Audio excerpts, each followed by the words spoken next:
Hello hello विनय जी, विनय जी, hello hello. हाँ hello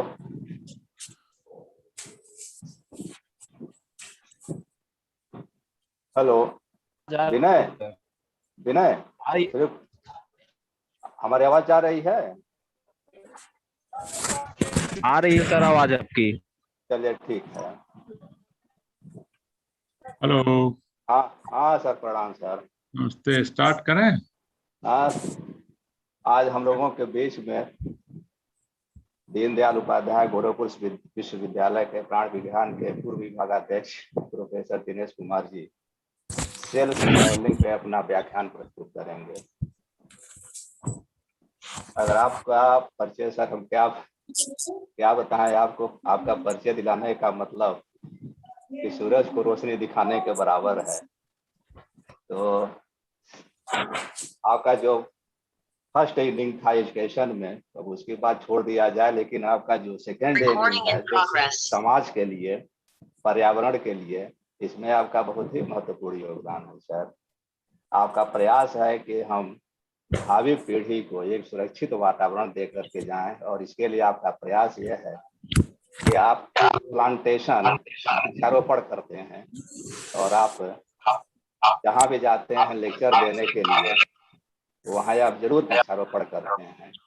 और हमको लग रहा है कि आप लगभग 11-12 हजार वृक्षारोपण कर चुके हैं। और ये वृक्षारोपण ये आप अपने ही फंडिंग से करते हैं, वहाँ किसी से कोई सहयोग नहीं है सर। ये आपका बहुत बड़ा योगदान है समाज के लिए, पर्यावरण के लिए। तो आप सर अपना लेक्चर सर स्टार्ट करें। Cell signalling.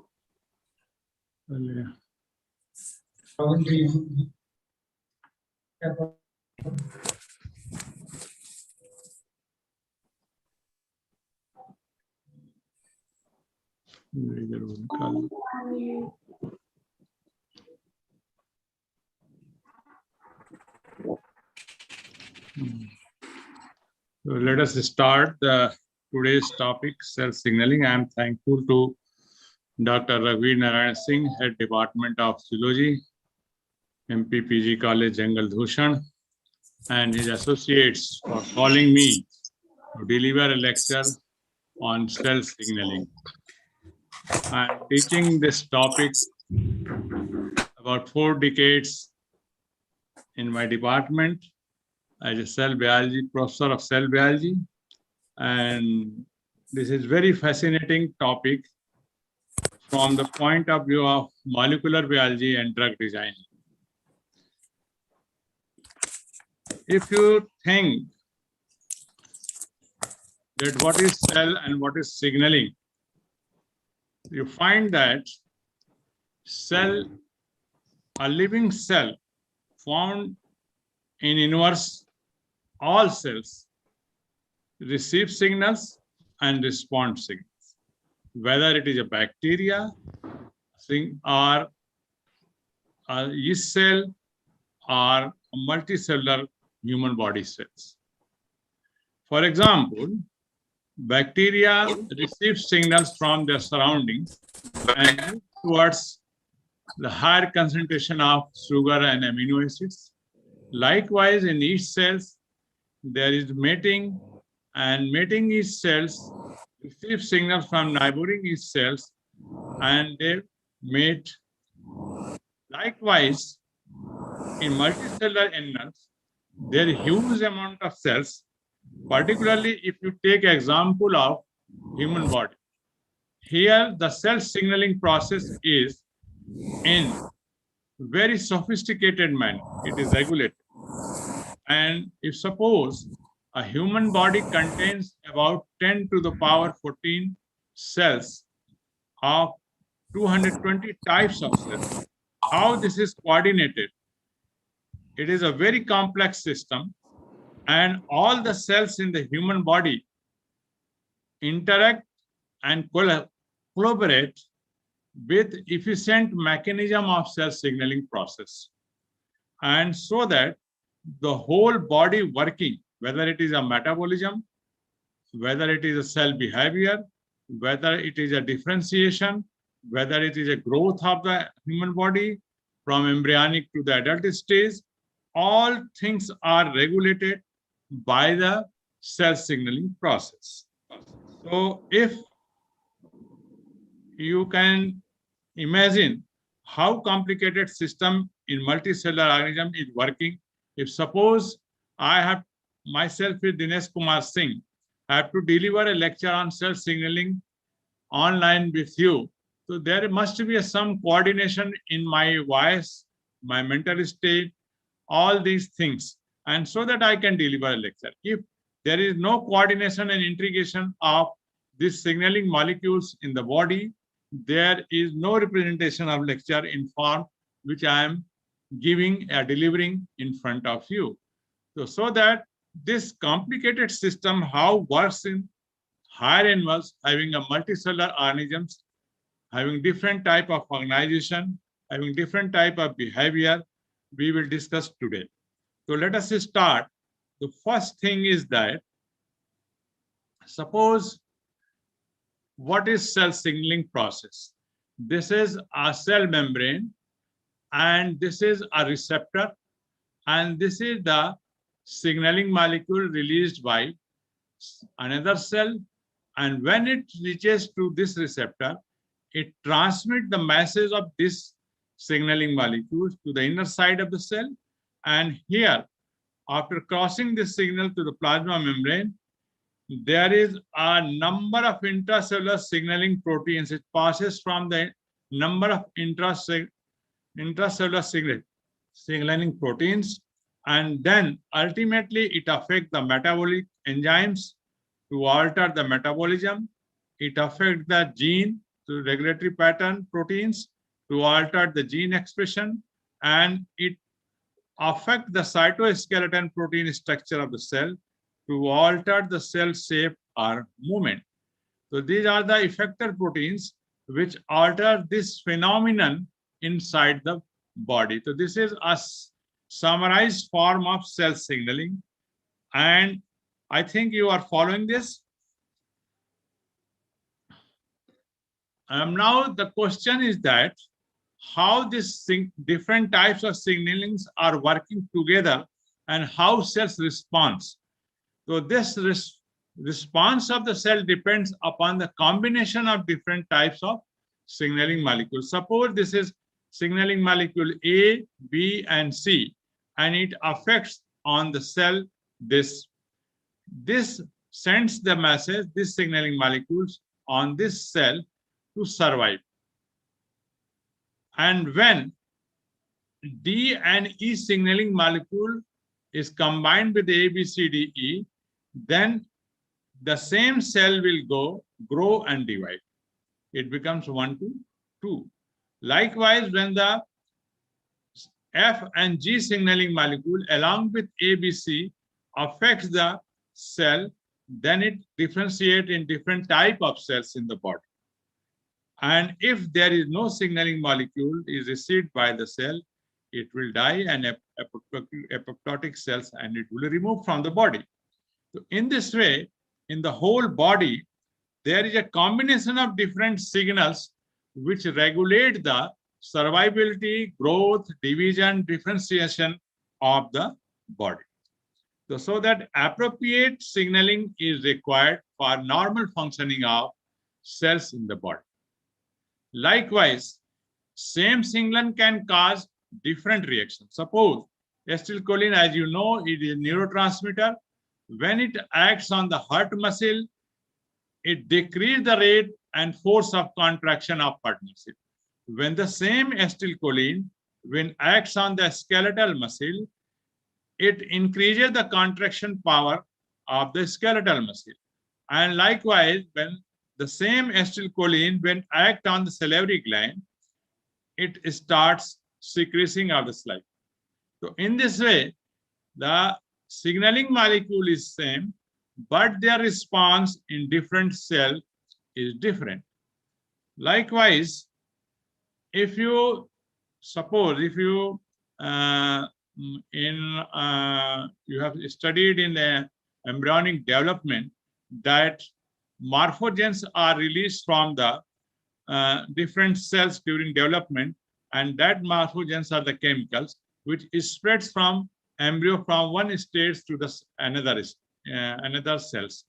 So during this distribution in embryonic development, these cell signaling morphogens, when passes to the another cell, there is a concentration gradient is established across the embryonic and developing embryo, and the concentration were higher. This cell, which is not uncommitted cell, which is not differentiated, it will develop in cell A. When the concentration is another cell here is lower, it can depend, it differentiate into B.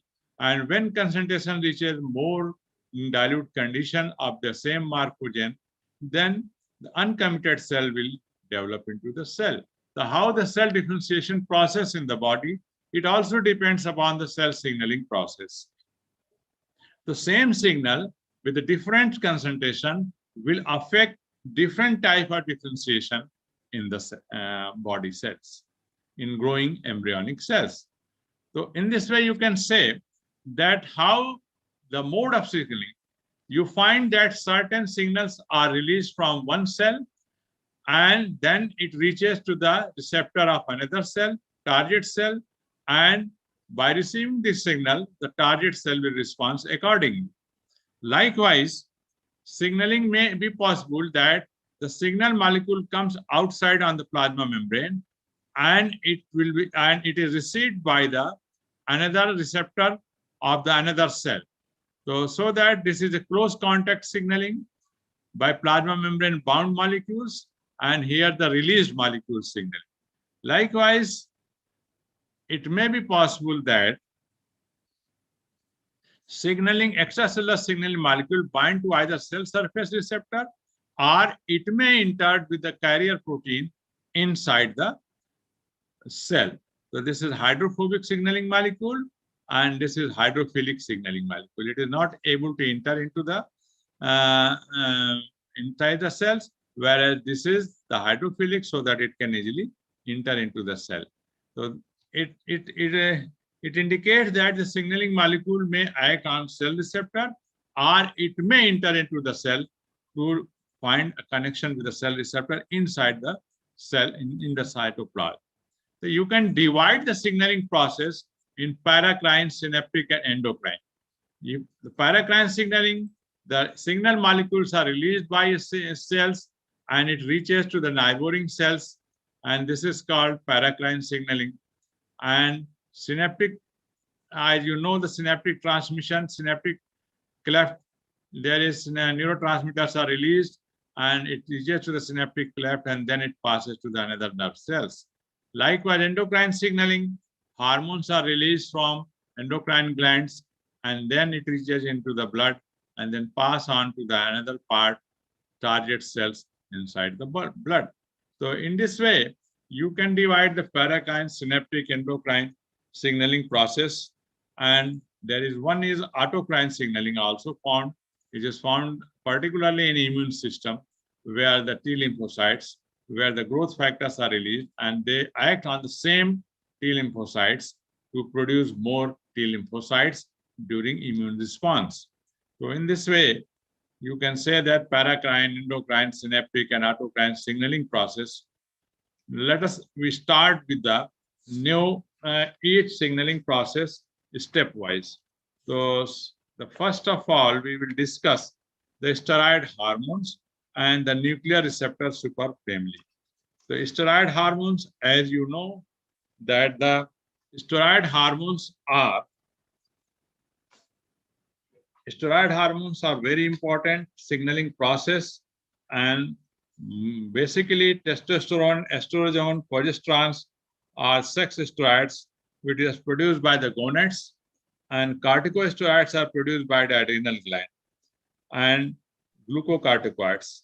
Likewise, steroid hormones, vitamin D3, retinoic acids, also and thyroid hormone all act in the same way, although their configurational changes, chemical structure are different, but their mode of action on signaling process is the same.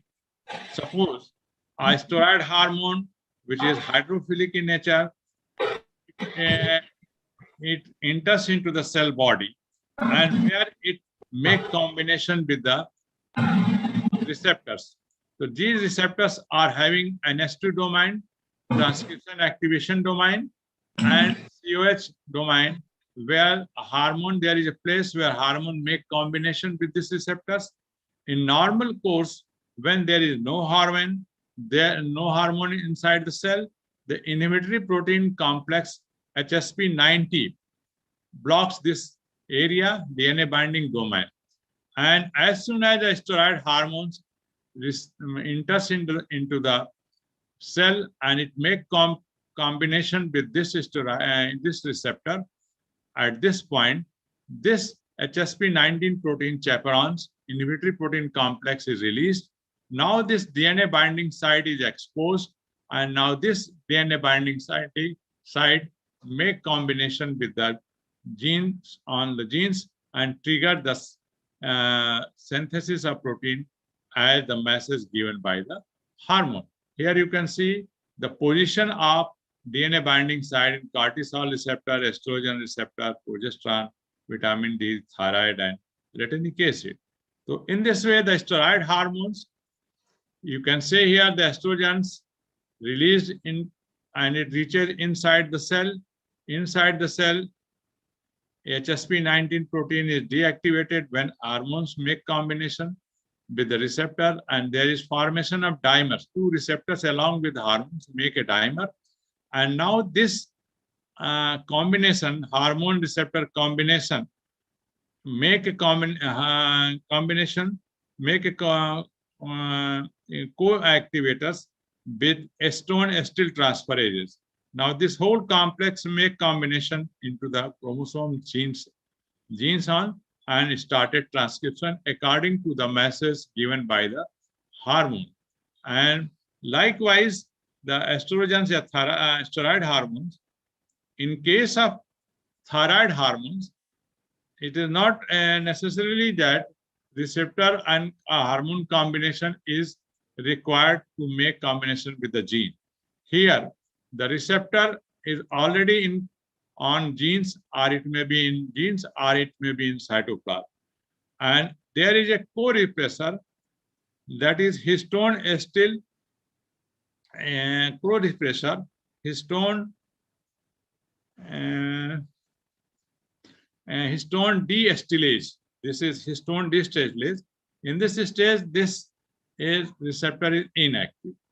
When a hormone make combination with these receptors, this histone deacetylase is released, and co-activator histone acetyl transferase make combination and activate this whole complex on genes, and they start transcription according to the message of thyroid hormone.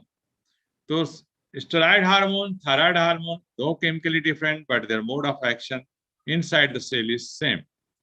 As soon as steroid hormones make combination with the receptors, there is conformational change in the receptors, and these receptors make combination on the genes nucleus, and they form different type of protein. This is called secondary hormone response. When these proteins are formed, these proteins stop the synthesis of these proteins, and then another protein activates another genes on the chromosomes, and secondary response proteins are formed. In this way, there is a series of reactions going on, stimulus of a single hormone, and primary response, secondary response, and according to their responses, different type of proteins are formed, and different types of cell behavior, metabolisms are changed inside the cell. Likewise, steroid hormone, there is another signaling molecule, nitric oxide. This enzyme in this nitric oxide is a vasodilator, and it is formed from the action of nitric oxide synthetase on arginine amino acid.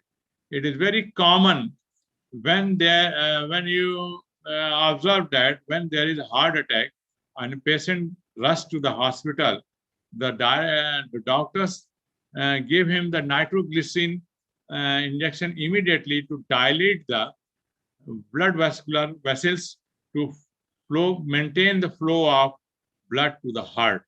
What happens in that case, particularly the nitrous oxide is formed, and that nitrous oxide dilates the blood vessel. How it dilates?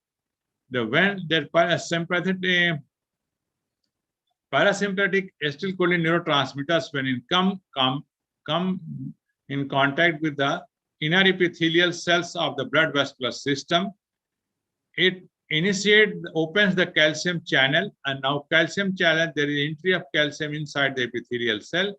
Now this calcium activate the nitric oxide synthase, and which act on the arginine amino acid to form nitrous oxide. Now this nitrous oxide is released to the neighboring muscle cells of the blood vessels, and where it activates guanine cyclase, and so that cyclic GMP is formed with the action of GTP. Now this cyclic GMP causes the relaxation, dilation of the muscles of the blood vascular system, so that more blood flows to the arteries.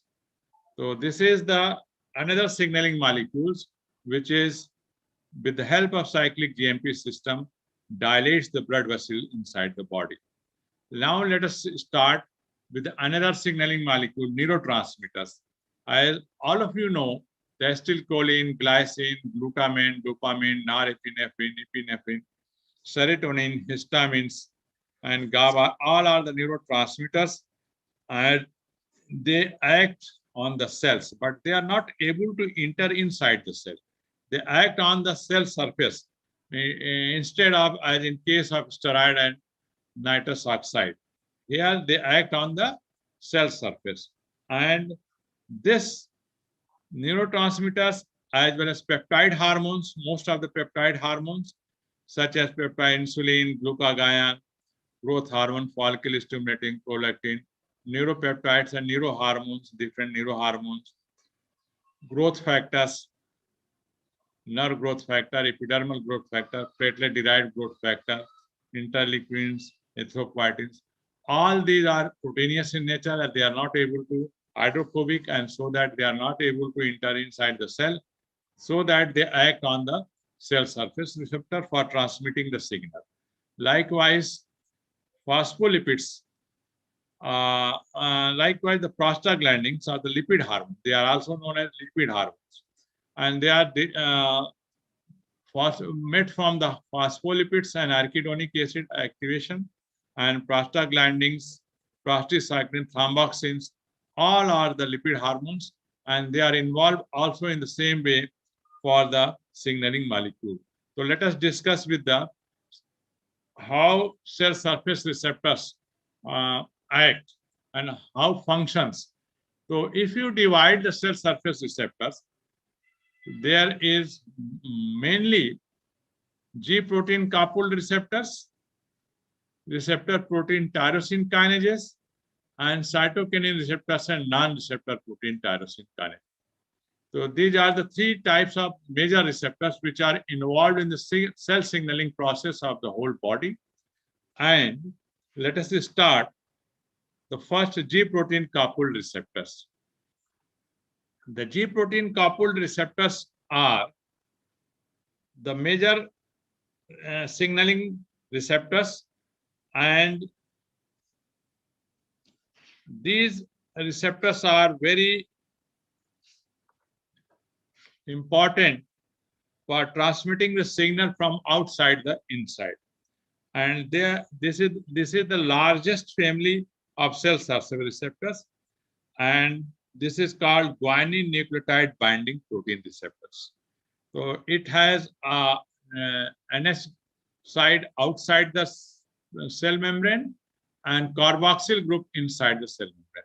And there is 7 helical structure, 1, 2, 3, 4, 5, 6, 7, which is embedded into the plasma membrane. And this G protein coupled receptors 7 membrane spanning helix was first of all, it was reported by the Martin Rodwell and his colleagues in 1970 while studying the synthesis of adenyl cyclase, and later it was established that this receptor acts with the G protein, so that its name is G protein coupled receptors, and G protein having alpha, beta, and gamma subunits. Okay. Now this is designated as alpha, beta, and gamma. So when a hormone make combination with G protein receptors, it activates the G protein, and after activation, what happens? This beta, gamma, and alpha are unit dissociated. The activated G protein now make combination with adenyl cyclase on the plasma membrane, and it act on the ATP to form cyclic Gmp. And cyclic Gmp we will discuss with the cyclic Gmp later. So this is the hormonal activation of adenyl cyclase by the G protein. And this cycle is going on. Regulation of, as there is no hormone, there is no attachment of G protein with the this receptor. As soon as the hormone make combination with this G protein, this and G protein make combination with the receptors, and now there is GTP is released and GDP is released, and GTP make combination with and activated this G protein. Now this G protein is dissociated in beta, gamma, and alpha subunit, and both activated proteins make target proteins sites to make changes in the cell behavior, growth, differentiation, whatsoever the message given by the hormone. Now there is hydrolysis of GDP, and after hydrolysis, they become synthesis. So this cycle is going on in cell membrane while signaling process is going on by the proteins. So that they are also called heterotrimeric signaling G proteins, because they are made up of different colors. There are, you can say that 21 type of alpha proteins are formed, and 6 are beta units, and 12 gamma units. So there come different combinations work for the different hormones and different growth factors. So that now the next, this is G protein coupled receptor. The next is the receptor protein tyrosine kinase. They are very important. Receptor protein tyrokinase and receptors. These receptors are directly linked to the intracellular enzymes. Here you can see that the N-carboxylic unit is outside, carboxylic unit inside, and in inside portion there is tyrosine kinase enzyme is inbuilt in this enzyme, and this is the epidermal growth factor receptors, and this is the insulin receptors. Here it is in dimer form. This is alpha subunit and beta subunits. So here the tyrosine kinase domain is inbuilt inside the receptor unit, and so that it is called receptor protein tyrosine kinases. This is very important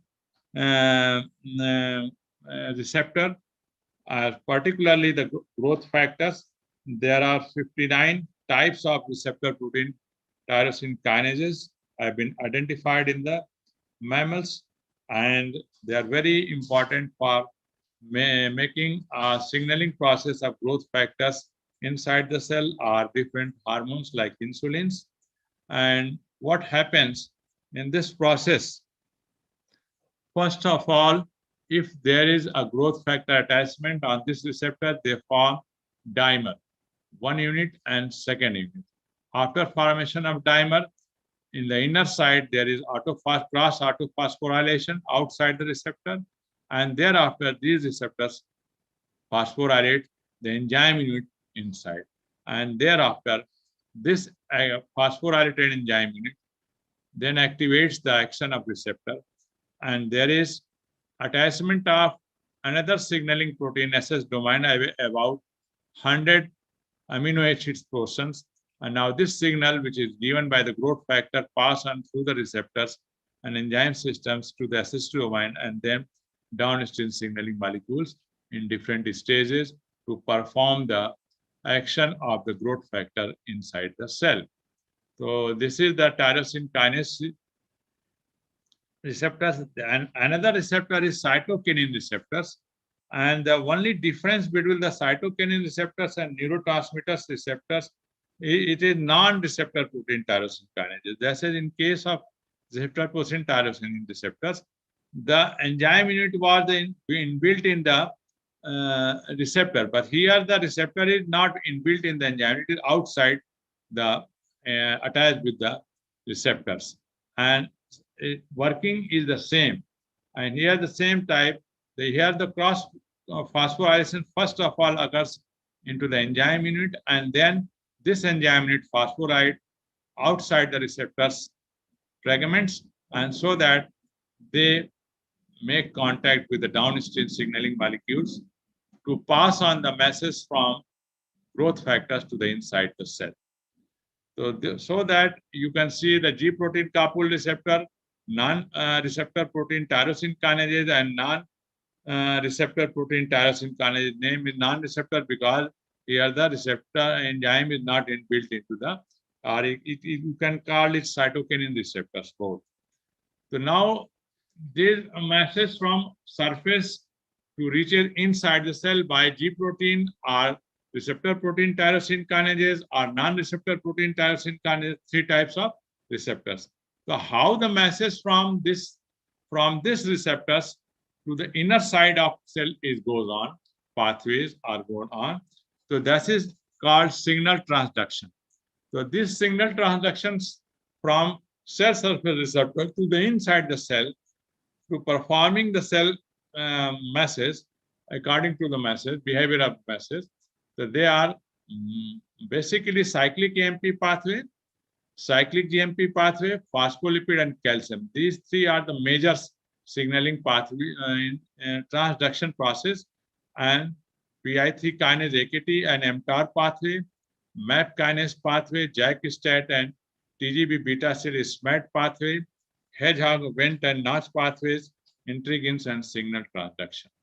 So we will discuss each stepwise, each pathways. Let us start cyclic AMP pathway. As all of you know, the cyclic AMP is a second messenger system, which is, as I have already told you, that the G protein coupled reaction, that alpha unit when activated G protein acts on the adenyl cyclase, it forms cyclic AMP from ATP. That cyclic AMP make combination with protein and enzyme protein kinase A.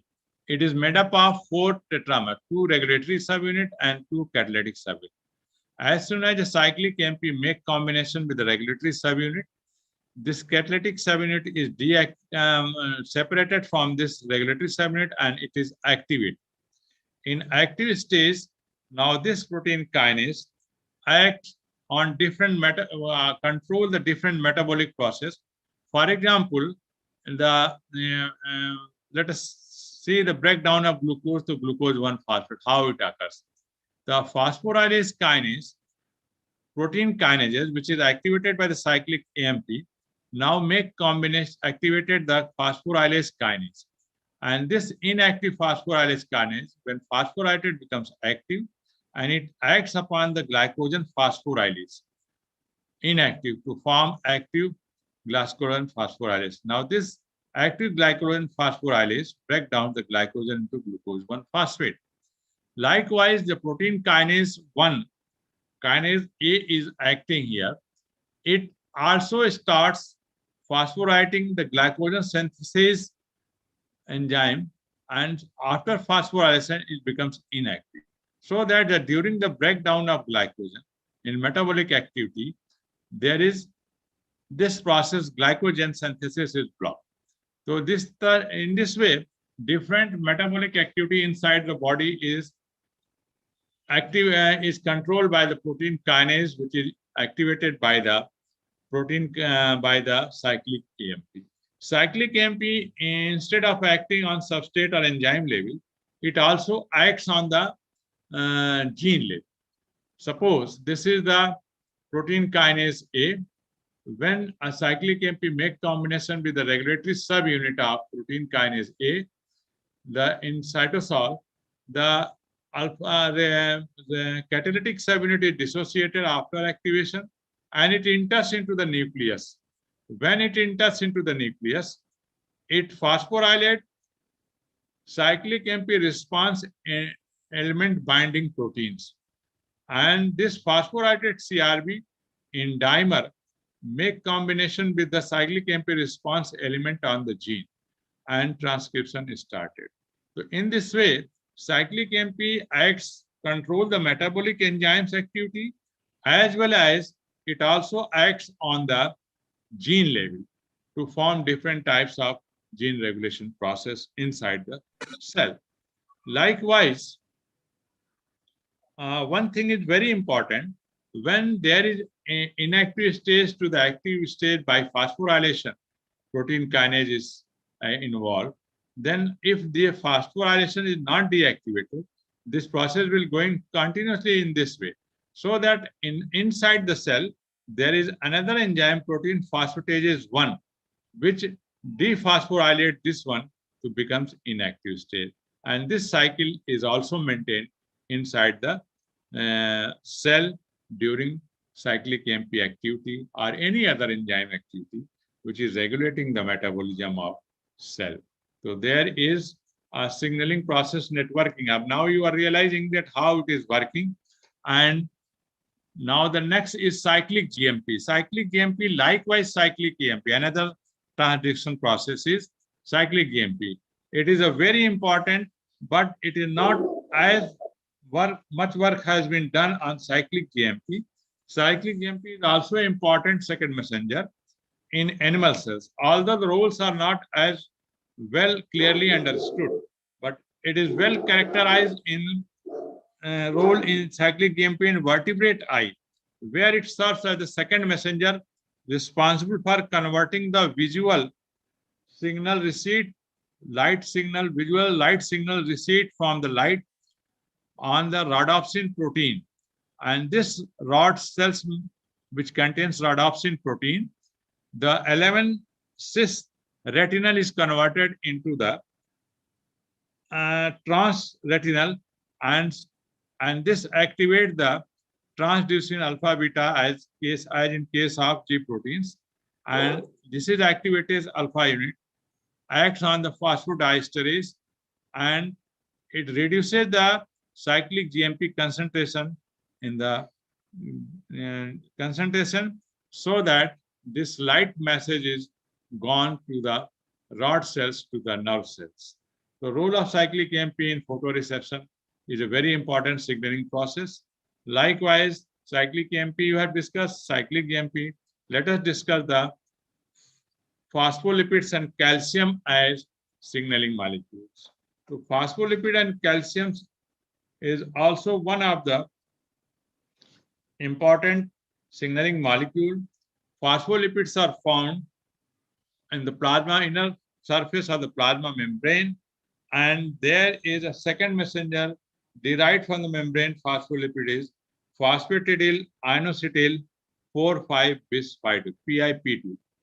So what happens? Suppose this is a growth factor.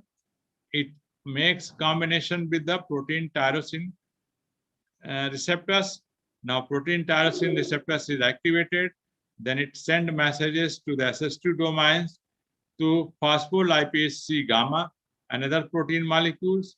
And this phospholipase C gamma acts on the PIP2, phosphatidyl inositol 1,4,5-biphosphate, and it dissociates into the diacylglycerol DAG and IP3. The DAG is attached with the plasma membrane, and IP3 is released into the cell. And these two, DAG and IP3, both act as a signaling process and different sites in the body. Diacylglycerol DAG acts on the phospholipase C, and diacetylglycol acts on the protein kinase C, and which activates the different target cells into the metabolism of the cells, whereas IP3 controls the cytosol calcium level. So IP3 make combinations with this IP3 make combination with the endoplasmic reticulum membrane at IP3 receptors, and as soon as it make combination with the IP3 receptors, the calcium inside the endoplasmic reticulum come into the calcium into the cytoplasm. In normally, the calcium in the cytoplasm is found in 0.5 micromoles, but 0.1 micromoles. When this calcium released from endoplasmic reaches into the cytosol, it becomes 1 micromoles. And this calcium make combinations with another protein that is called calcium make combination with another protein, calmodulin, and forms the calcium calmodulin complex. This inactive protein kinases, when make combination with the calcium calmodulin, it becomes active and it performs the metabolic activity inside the cell and according to the message of the growth hormone. So that signal is passing from the cell surface through cyclic Gmp, and calcium. Among this, all these transduction process is important.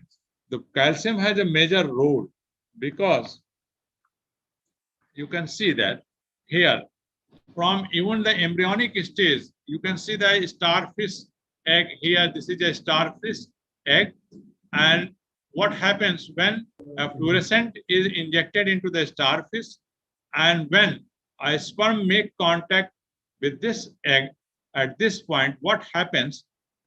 Here you can see the red area of red line dots, and it increases simultaneously to the whole egg. What is going on here? Here, what is going on?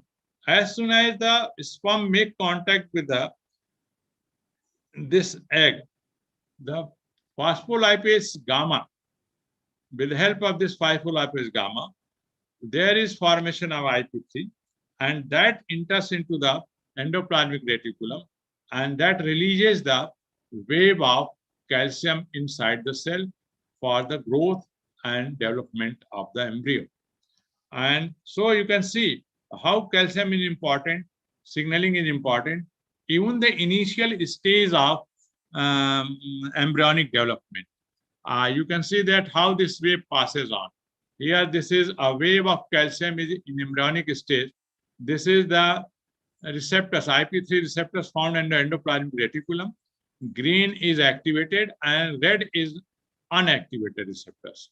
So as soon as this IP3 activated calcium inside the endoplasmic reticulum comes outside, and slowly this calcium stimulated another IP3 receptors, and simultaneously there is an increase in the concentration of calcium outside, and there is a waveform is formed, and this waveform is formed, and after a certain concentration, when reaches to the cytosol, this calcium stops this channel by stopping the IP3 receptors, and this becomes normal condition. So this cycle is going on, and during embryonic conditions, and different types of metabolic activity in as well as embryonic development is regulated by the calcium with the help of IP3 and ryanodine receptors found on the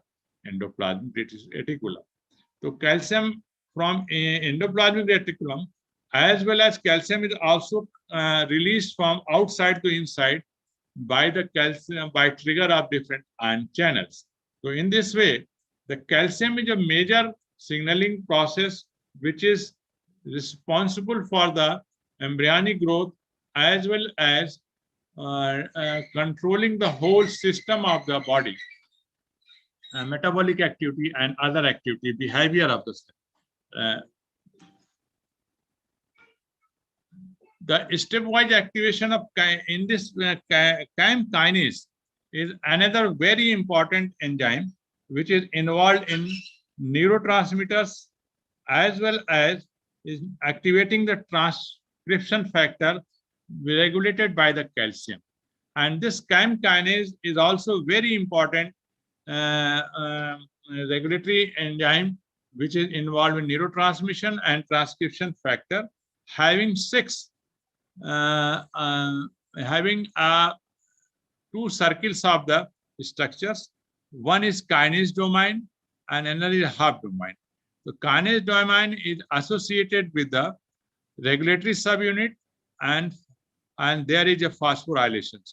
What happens when this CAM kinase, one part is pop out, the circles come outside, this calcium calmodulin, which I have already told you that the calcium make combination with the calmodulin to send the message.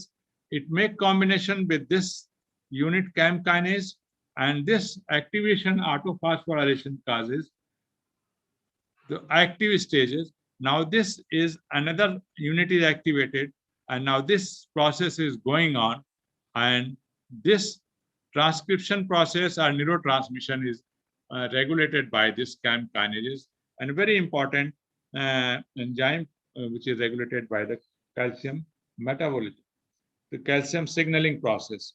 So CAM kinases, and also it activates the CRB CREB unit, which were also regulated by the Cyclic Gmp. So that there is a same enzyme system, same metabolism activity are controlled by the different types of calcium, through Cyclic Gmp, and there is a very good interactions with these enzymes inside the body, a complex system which have controlled by the such a signaling process.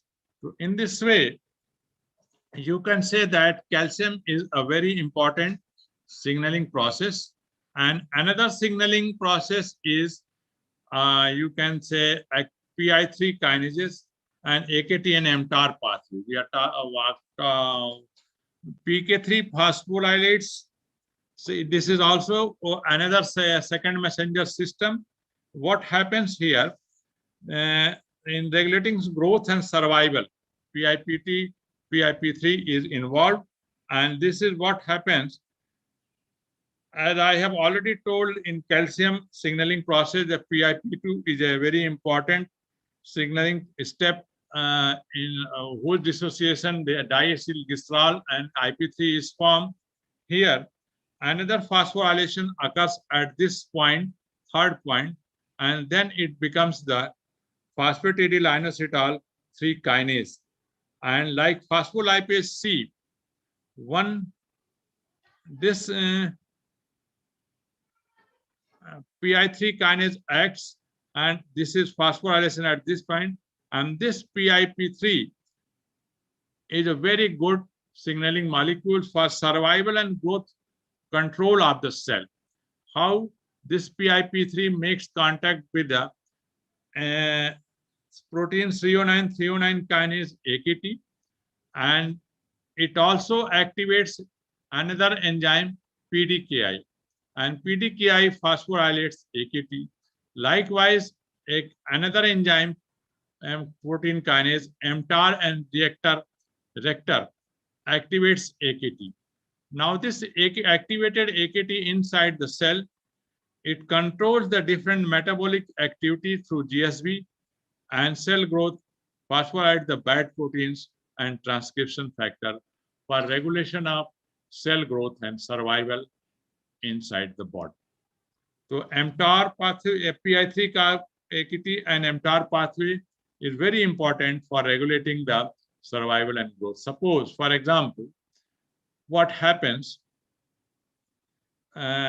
if there is no growth factor,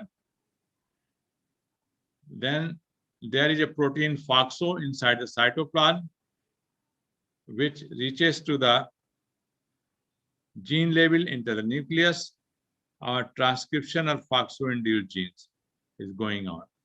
What happens when there is growth factor? This growth factor activate PI3 kinase, which I have told how it is formed. Now this PI3 kinase activate AKT. Now this AKT activate the FOXO, and phosphorylated FOXO make combination protein 333 FOXO protein, and so that this is inactivated. In inactivated, the survival of cell is possible. Whereas when it is not inactivated, this FOXO goes to the gene level and activates the gene to form a protein which causes death of the cell. So creates a binding site. Likewise, there is mTOR pathway. This mTOR pathway is also very important. How to regulate the growth of a cell according to the energy level of the cell and according to the nutrient requirement of the cell. Here you can see the growth factor activates AKT. Now AKT blocks the TS2 and TS2 in proteins, and by blocking this, the rehab protein is activated.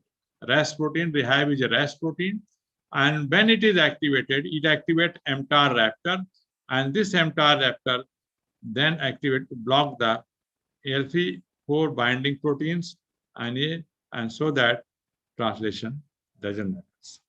Whereas when translation started, where the low energy and nutrients, this AMPK kinase activate TSKC2, which block the rehab, and so that this process is not going on. So in this way, there is a good correlation between the different enzyme system and signaling molecule to measure the low energy and nutrient supply of the cell for growth maintenance.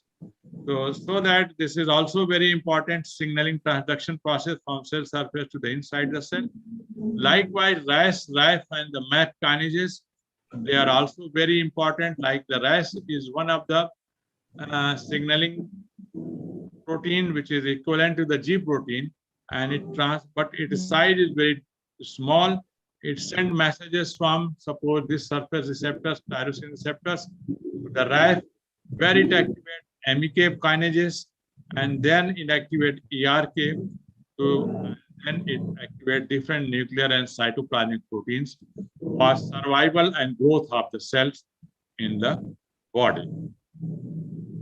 One important thing is that how the cell signaling process disturbs the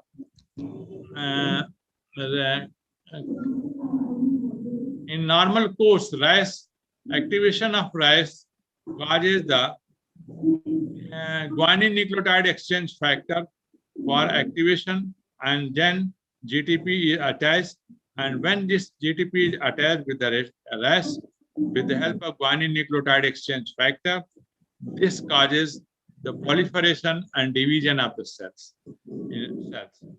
But in cancerous cell, what happens when there is a mutation in RAS protein, there is no hydrolysis of GTP by the GTPase, and there is a continuous division of cells in the cancer.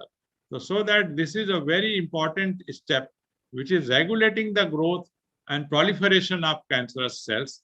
And if there is a mutation and there is no hydrolysis of GTP by the GTPase to form GDP, this cycle will break down, and there is a continuous cell growth into the cancer cell. So there is a regulatory system must be operating in such a way that the normal conditions of the cell signaling should be maintained. Likewise, the RAS protein is forming different messages to the different cells. Induction of ERK stimulates the different types of proteins phosphorylated, and then it activates at ELK1 proteins and SRF1 and SRF2 dimers to form transcription, and they are very important for synthesis and survival of different cells. Likewise, if you now on this till now we have studied a different type of cell signaling process in which there is different step in between the cell surface receptor up to the nucleus, or different enzyme system, metabolic enzyme system, or protein inside the cell. Let us start that there is a JAK STAT and THB SMAT pathway. They are very important because they transmit messages from cell receptors directly to the nucleus without any transductions. And in this case, what happens, there is a protein that is called STAT protein, signal transducer and activator of transcriptors.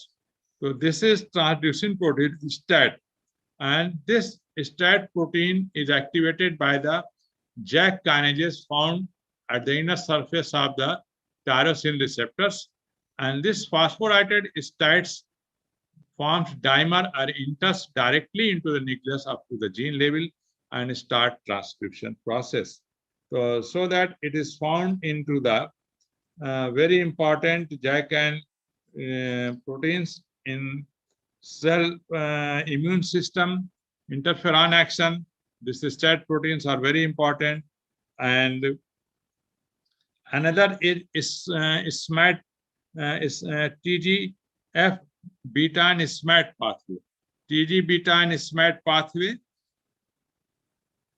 it is very important growth factors, and is how in this way it is two receptors in TGB and beta, receptor 1 and receptor 2. So receptor 2 phosphorylate the first receptor when the TGPF proteins make combinations here, signal molecules, and it activates SMAT protein, and this is phosphorylated SMAT protein enters into the nucleus to form start transcription process to make protein according to the signaling process. So in this way, they help in differentiation and determination of cell fate, embryonic stage, to form how they can be differentiated in different types of cells in whole body. So they are very important signaling process.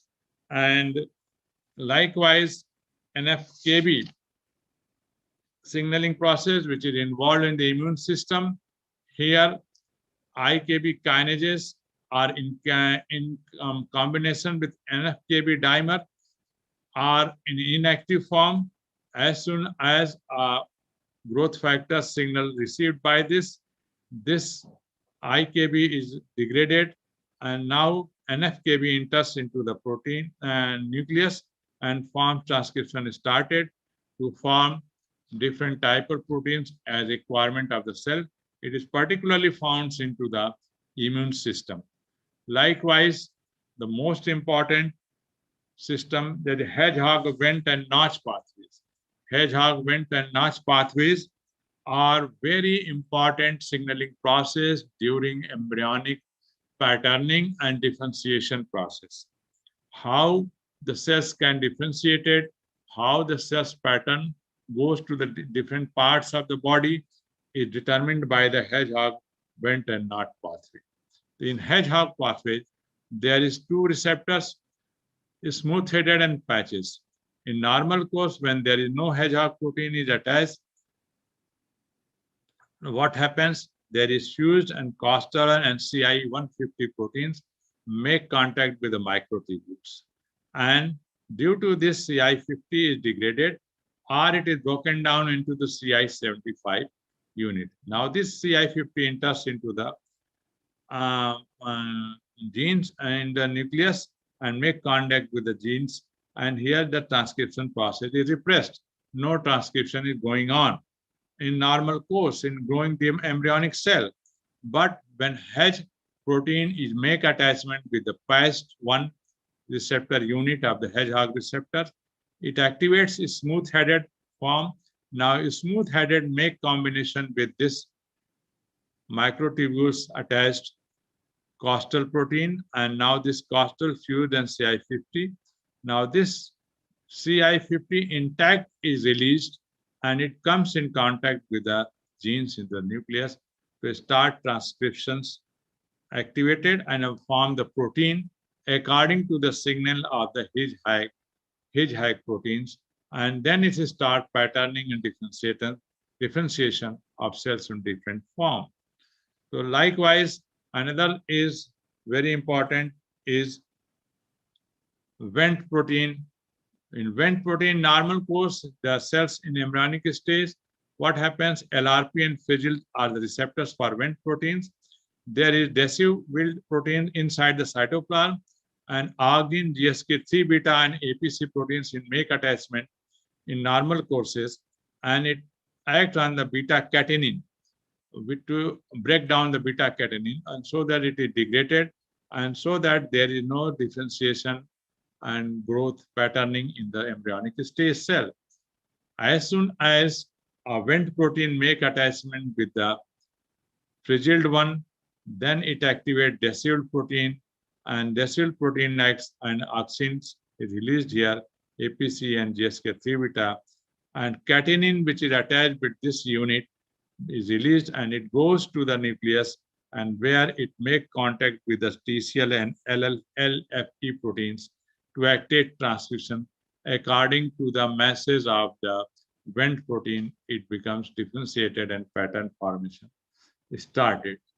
So that, and the last one, the notch signaling.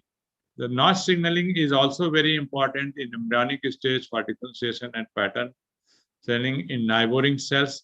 Here this is delta unit of receptors, and this is notched receptors portion, and this is innermost portions.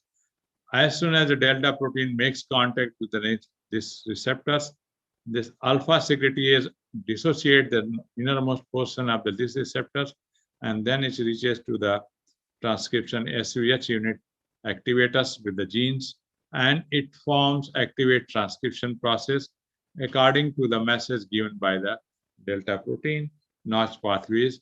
Then it helps in survival, growth, and differentiation of the cells and pattern forming in the growing embryonic cells.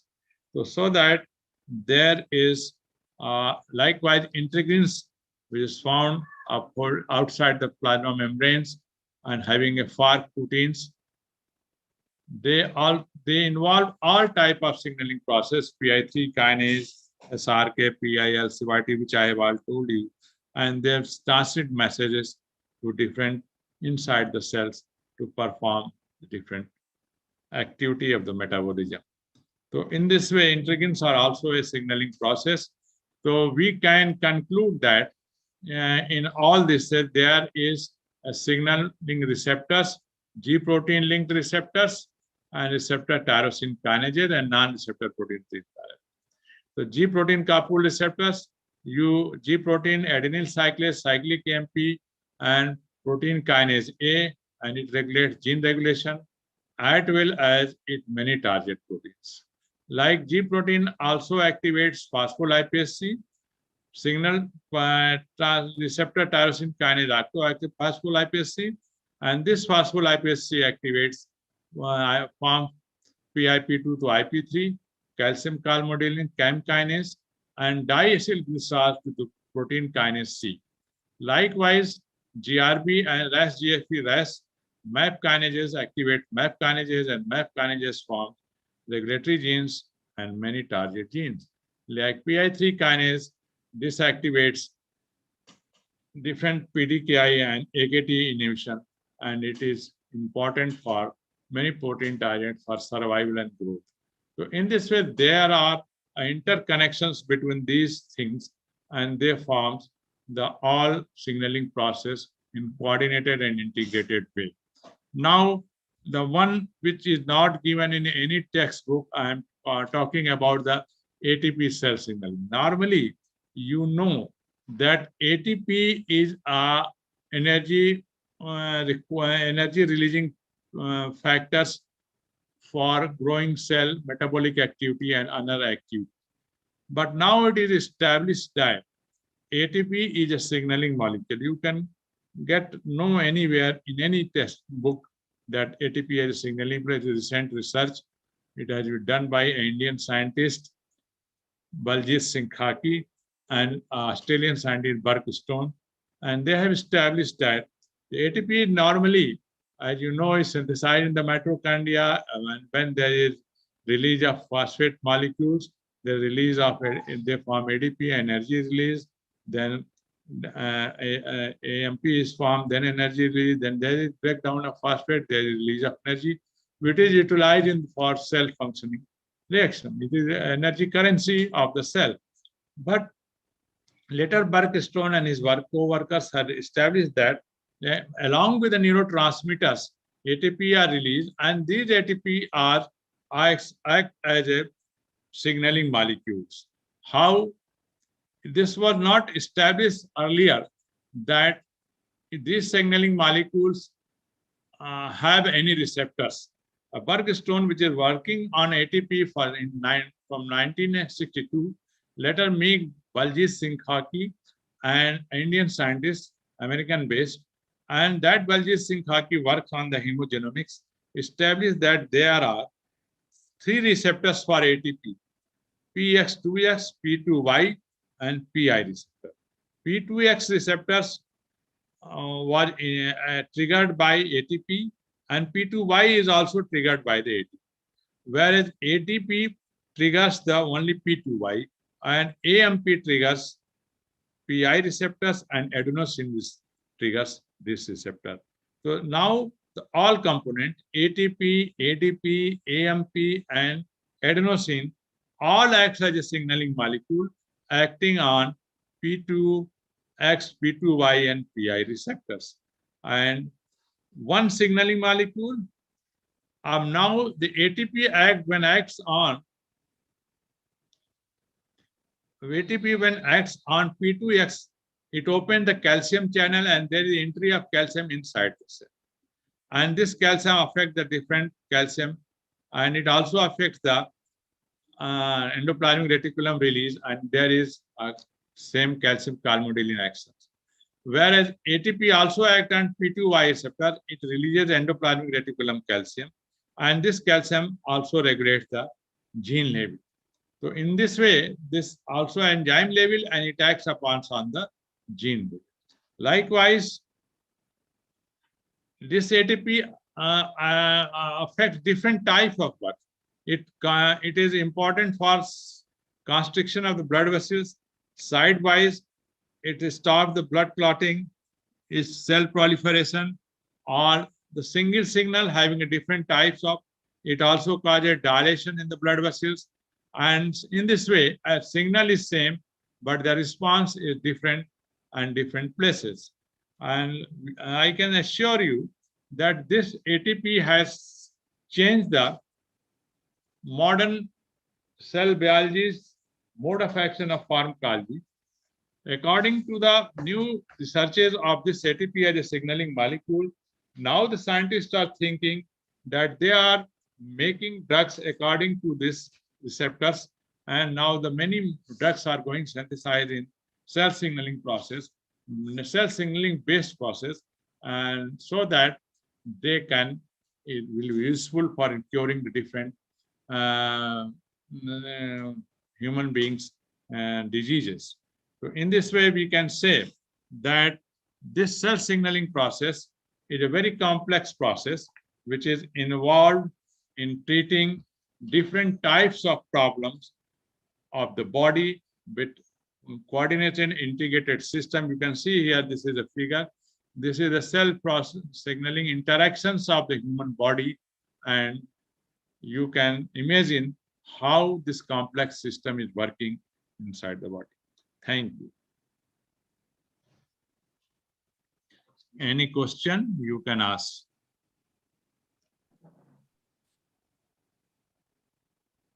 धन्यवाद sir. विद्यार्थी sir से अगर कोई question हो तो पूछ सकते हैं। कोई भी विद्यार्थी सर से कुछ पूछना चाहे तो आप अपनी बात सर के सामने रखिए।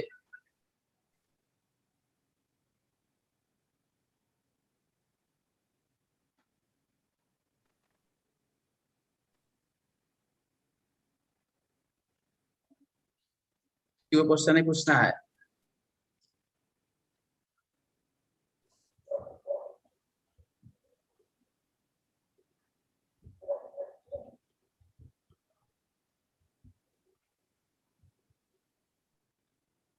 Hello,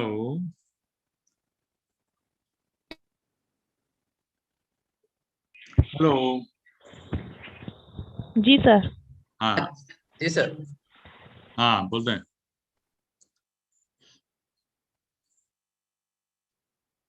hello.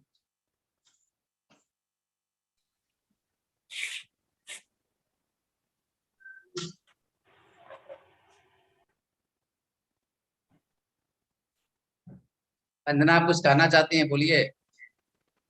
हाँ बिल्कुल, you can ask freely question. Interaction is very important. There are books in your library. One is The Molecular Biology of the Cell by Albert Brucey, and another is The Cell, a Molecular Biology by Cooper. These books are available in your library. You can read it. Okay. All these materials are the same two books. And you have any problem while reading or any question, you can ask freely this time or after this lecture. Most welcome anytime. No question? Thank you. बहुत बहुत धन्यवाद sir. Thank you. Thank you sir. आपका सहयोग मिला sir. Cell signalling जैसे topic पे आपने इतने कॉम्प्लिकेटेड विषय को हम लोग के सामने रखा। निश्चय ही सर आपका ये मार्गदर्शन विद्यार्थियों के लिए बहुत ही फायदा करेगा सर, और हमेशा आपका मार्गदर्शन हम सभी को मिलता है सर। इसलिए मैं महाप्रताप स्नातकोत्तर महाविद्यालय जंगल भूषण गोरखपुर की ओर से आपके सरल तरीके से प्रस्तुत किया, उसके लिए मैं बहुत बहुत आभार व्यक्त करता हूँ सर। प्रणाम। Thank you. Thank you. Hello. Hello, हाँ बोलना है। जी सर। सर हम लोग चाहते हैं कि सर आप हम लोगों के एक टॉपिक और पढ़ाएं नेक्स्ट क्लास। ठीक है, पढ़ा देंगे बेटा। ठीक है sir. Thank you sir. Yes sir. ठीक, थैंक यू सर। ठीक।